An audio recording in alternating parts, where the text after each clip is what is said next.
Hey guys, welcome back to my channel, or welcome if you're new. My name's Bria and I love everything books.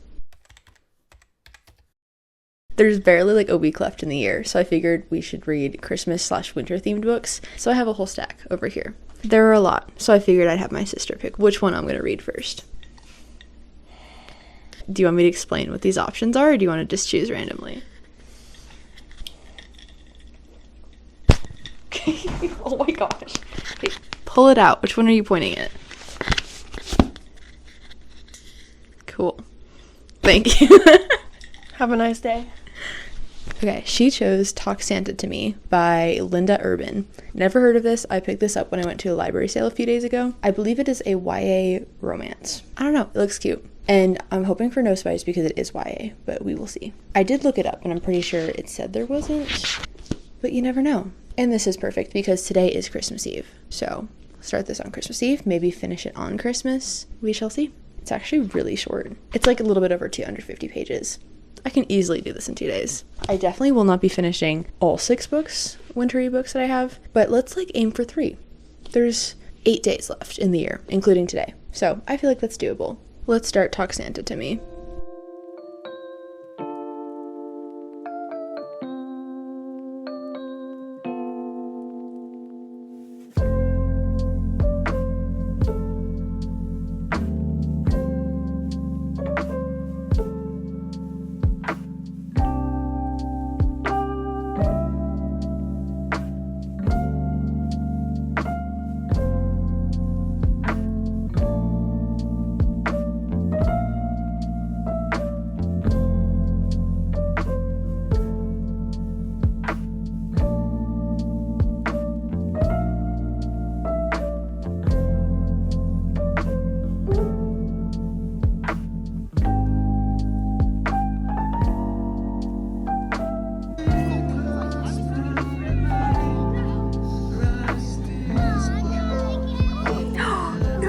It's a few days later, and I'm still reading Talk Santa to Me. I'm really close to being done.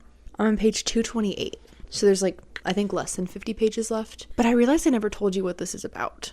It is a YA. It actually might even be like a middle grade. The characters are all in high school, and it's kind of giving like Lynn Painter vibes. Although I've only read one of her books, so take that lightly. But it's reminding me of Better Than the Movies in the way that the characters are all in high school. Anyways, this follows a girl in high school named Frankincense. Her family is obsessed with Christmas, if you couldn't tell. But she goes by Francie, but her full name is Frankincense. And then her brothers are twins, and their names are Donner and Dasher. That they got creative with the Christmas names. But basically, her family runs this really cute, like, holiday shop, and it's also a Santa school. So they basically, like, train Santas on how to keep the magic of Christmas and Santa alive. And it's kind of a cute concept. I feel like the main plot of the book is, like, the romance plot. And I don't know, it's just kind of immature because they're in high school. Like, what do you expect? So nothing too special. Definitely is like a fun, cozy Christmas read though. So good choice, but like so far it's like a 3-star, nothing special. But let's finish this last 50 pages. I'm literally so close to being done. Literally so close. And this is the 3rd day I've been reading it, so not too bad. Yeah, because I started Christmas Eve. Yesterday was Christmas, and then today's the day after Christmas, and I should get this done today. Yeah, I'll update you when it's finished, and then we will pick out our next book from the pile.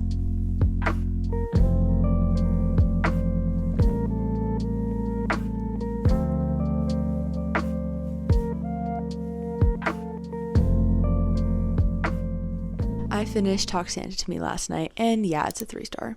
Nothing too special, but it was a fun holiday read. If you're looking for just like a fun little cozy Christmas time read, it's fun, but not anything special. So yeah, 3-star. And I have not started a new book because low-key I have decision paralysis, and I can't decide which of these 5 books I should start next. So I put them all in a spinner, and we're gonna find out together which book I'm gonna read next because I don't want to decide.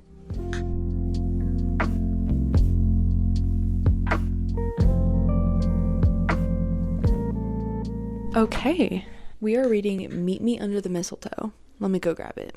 This is Meet Me Under the Mistletoe by Jenny Bayliss. I thrifted this book like a year ago, and this, for the longest time, this was the only Christmas book I had on my shelves, so this is good. It's been on my shelf for like over a year, so we're gonna read it. All I know is this is about a girl who owns a bookshop in London, and that sounds really cute and festive. And I'm not gonna read the rest, because why do they spoil everything on the back of books? We don't do that here. It's just over 400 pages, so we'll see how long it takes to read. But let's dive in. Okay, so plot twist, I actually DNF'd Meet Me Under the Mistletoe. I got a chapter in and it wasn't feeling it. I was really hoping this would be like a really cozy, cute, wholesome read, and it wasn't looking like it was gonna be. Did I judge it too soon? Maybe. But also I just really wanted a fun, cozy little holiday read. And I thought that's what this was gonna be because a bookshop in London, so cute, but it was seeming to be a little bit more than what I was looking for. So I DNF'd that. But then I did actually start A Frozen Heart by Elizabeth Rednick because I knew the guarantee that this was going to be a fun, cute, wholesome read like I was looking for. And how do I know that? Because this is basically the movie Frozen, just in a book. It's really cute so far. I'm actually like so far through. Yeah, look how far through I got.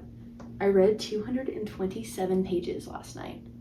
So good. I'm literally so far through. But this was exactly what I was looking for. It's definitely more of like a middle grade because obviously it's the movie Frozen, but it's really cute. That movie is literally so nostalgic and I love it. And there's a lot more like background information. Like we get to see Hans back on the Seven Isles and it's like a dual POV between Anna and Hans and it's really cute. I'm actually kind of eating it up. Obviously like not 5-star level, but it's really good and exactly what I was looking for. I don't know, it's kind of fun like reading Frozen. But anyways, I have honestly not much left. How long are you? It's like 290 pages. So there's just like a little bit over 60 pages left. So we're gonna finish that today. And then we'll pick the next book, which might honestly be the last book of 2025. Because there's today, and then there's 3 more days of 2025, which is crazy. But let's worry about that after we finish this, and then we'll pick our next book out of only 3 options. And honestly, I kind of know which one I'm gonna pick. We're not doing that until later. So let's dive in and finish this.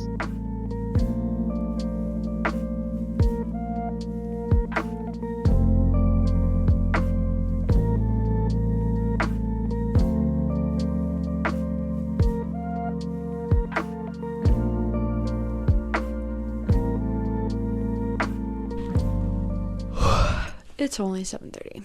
Why am I tired? Anyways, I finished A Frozen Heart and I'm gonna give it a 4-star. This was a really fun read. Obviously, like I said, not 5-star material, but it was still really fun and cozy and wintry and wholesome and exactly what I was looking for. So that is one more book done. Now let's look at the other options of the books that I have. I only have 3 more options, which is crazy. Honestly, like I said, I already know which one I'm gonna pick, but let's just go through them. First up is Comfort and Joy by Kristen Hanna, which I did not know existed until one of my friends gave it to me for a gift exchange. But it looks cute. It's about Christmas.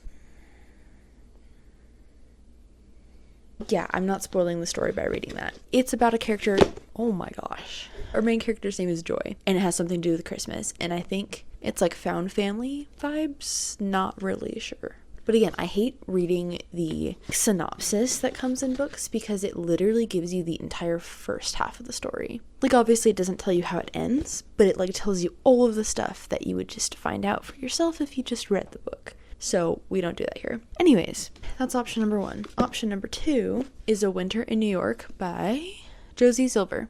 I thrifted this at my library sale because I knew I'd be doing this video and I did not have very many wintry books. Hence, A Winter in New York. That's also all I know about it, is it's a winter in New York. Ooh. Okay, I remember reading a bit of the synopsis. I'll just read like the first blurb. A young chef stumbles upon a secret family recipe that might lead her to the love and life she's been looking for. That actually sounds really cute. This could be fun and wholesome and cute, but also like, why do covers look like this sometimes and then they're not cute and wholesome at all? I feel like if there's cartoon people on the cover, it should be cute and like YA. Just saying. And then this one is a little bit different. This is The Winter Duke by Claire Eliza Bartlett. This is a standalone fantasy novel that I thrifted like a year plus ago. Actually, kind of funny. I thrifted this the same day that I thrifted Meet Me Under the Mistletoe. I just remember that right now. That's hilarious. Anyways, this is in the pile, hence because it has winter in the name. That's the only reason. All I know, it's a fantasy book and couldn't tell you what it's about. Let's see. There's not really a synopsis. Oh, here we go. Again, let's just read the first sentence blurb thing. She survived the curse, now she must survive the throne. Kind of sounds fire. Okay, but again, I only have 3 days left in the year, and I'm going on a super fun trip tomorrow and the day after, so will I be getting any reading done? Not very much. It is like a 4-hour drive there and back. We'll see. I don't know what'll happen, but I think I know which one I'm going to choose. One, because it's shorter, and then two, because ever since I got it, I've been really looking forward to reading it. And that, of course, is Comfort and Joy by Kristen Hanna. I've only read The Nightingale by Kristen Hanna, and I gave it 4 stars, and it was really, really good. And since then, I have collected every single one of her books that I can find. I have probably like 5 or 6. Like, I have The Woman, The Four Winds. What else do I have? Genuinely forgetting. I don't know. Anyways, point being, I've read one of her books and I have a ton of her books, and every single person I hear talk about her raves about how good her books are, and I genuinely had no idea she had this book. I wonder if it's actually one of her older ones. Probably. She has so many. Oh, here's a list. Okay. Which ones of these do I have? Oh, I have Firefly Lane too. And then I have a lot of her newer ones because they're not on here. So this must be an older one of hers. Yeah, 2005. So maybe that's why I've never heard of it. But it looks so cute and cozy and wintry. And also it's pretty short. 230 something pages. Let's go. That's perfect considering there's only 3 days left in the year, which is wild. What the heck? So I have 3 days to read this, which means math. 80 pages a day? That's so doable. I'm just excited to dive into my second Kristen Hanna book ever. I'm really tempted to read the synopsis, but every time I do it, I regret it. Synopsises make me so mad. Like, can you just give me, like, the premise? Everything, like, in the first chapter, I feel like should be in the synopsis, you know? Not stuff that happens way later. Because why? Why? Oh my gosh. I'm getting too heated. I almost dropped it. Okay. Anyways, the whole point. This is the next book we're going to be reading, and probably the last book of the year. I don't think I'm going to have time to read anything past this. Last book of 2025. Crazy. Anyways. I never know how to end clips. What the heck? Okay. Comfort and Joy by Kristen Hanna. You will be seeing me tomorrow when I start this. See you tomorrow.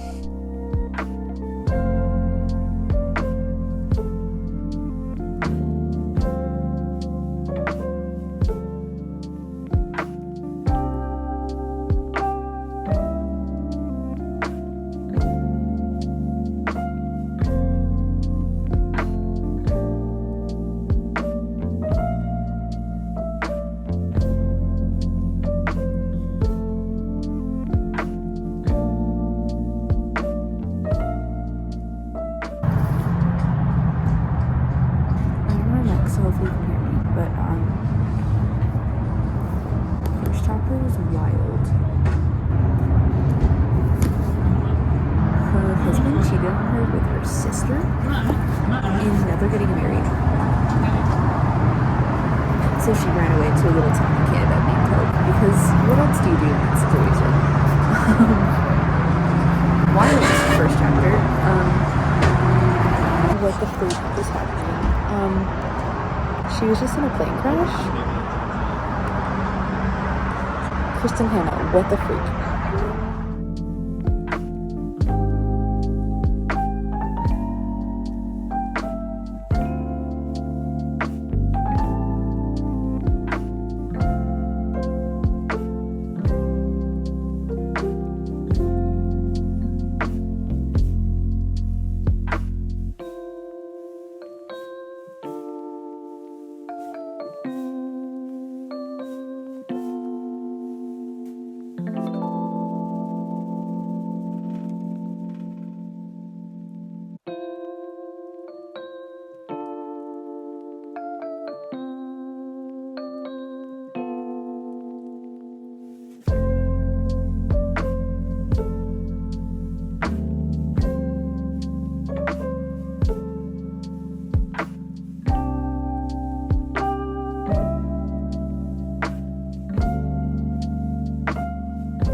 The end of its journey. There's a long ways for it to go. I think we're just That's so sad. No. That's so sad.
I am back from my trip. It was so much fun. I was on a bachelorette trip for one of my friends, and it was literally the most fun thing ever. And I did not think that I would read a lot of comfort and joy, because obviously I was spending time with my friends. But there was a almost 4-hour road trip there and back, so I did get to read a lot on the road, and I did not think I was going to finish it. But I got home last night, and I got to the end of part 1, which is pretty far through. It's about 2/3 of the way through the book. And I was like, oh, let me just read a little bit more. Part 2 was wild.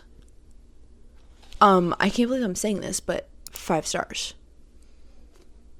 I'm actually so shocked. The first part, I was like, okay, this is 3-star, maybe 4-star. Part 2 changed everything. I feel like I can't say much without spoiling it. Going blind to this, you will be...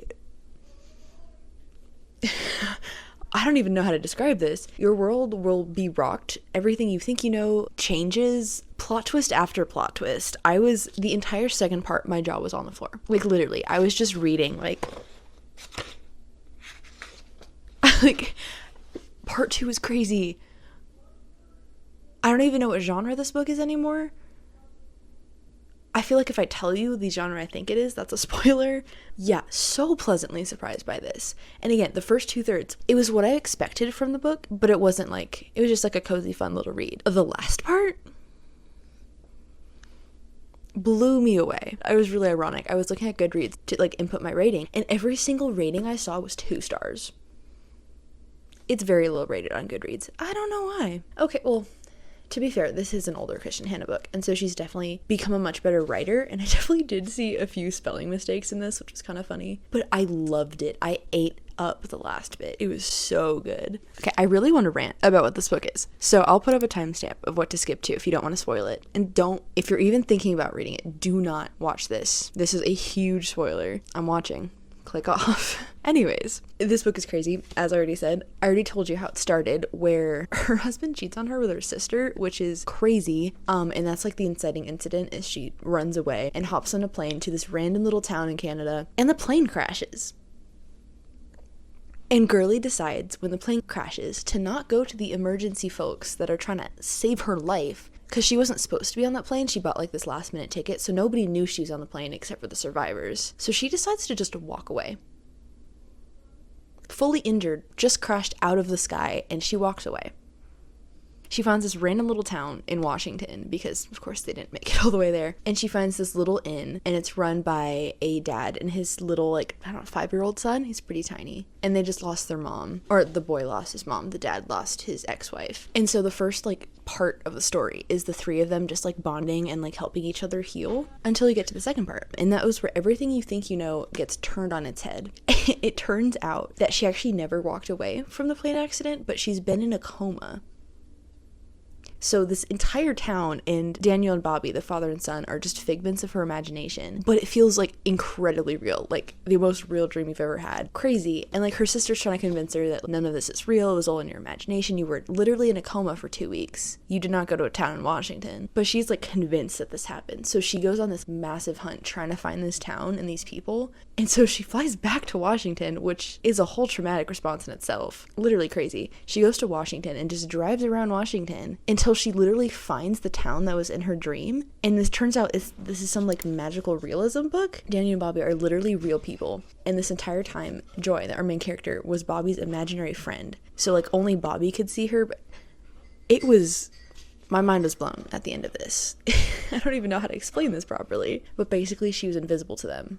But she was like the kid's imaginary friend. But then she goes back and she's a real person. And then happily ever after. It was a wild ride. Anyways, back to non-spoilers. This book is crazy. I'm literally still trying to wrap my head around everything that happens because it's literally, what was that ending? In a good way. You know, I did not see any of that coming. Therefore 5 stars. Literally crazy. Such a great way to end out the year. Last book of 2025. So out of the stack of the 6 winter/Christmas books, I think we did pretty good. Read 3, DNF'd 1, did not get to the other 2. But that's fine. We got a cute little fun middle grade YA 3-star romance. Pretty much exactly what I thought it would be. Just a fun, cute little fluffy Christmas book. A DNF. I'm trying to be better about DNFing books if I know I won't like it. Because why would I make myself read a book that I know is going to be like a 2-star? I'm just not going to waste time on that. So DNF. Another fun, just fluffy. I think I give this 4 stars. It's literally just Frozen in a book. It was fun. Exactly what I needed. And then what a way to end out the year with a 5-star by Kristen Hanna. Literally, I'm going to have to read this again next year. Or low-key, I kind of want to start it now. Not going to do that though. I don't have time. Literally so good. Blew me out of the water. Expectations met, exceeded, all of the above. And then these 2. I will probably save these for next year when it's winter again. Or I guess it's still winter. I could maybe read these in January. But that's the end of this video. Thanks for watching. Happy New Year. Today's the last day of 2025. Crazy. Keep an eye out for my next video, my 2025 reading wrapped. That one's gonna be fun. See you next time. Here yet? We are here.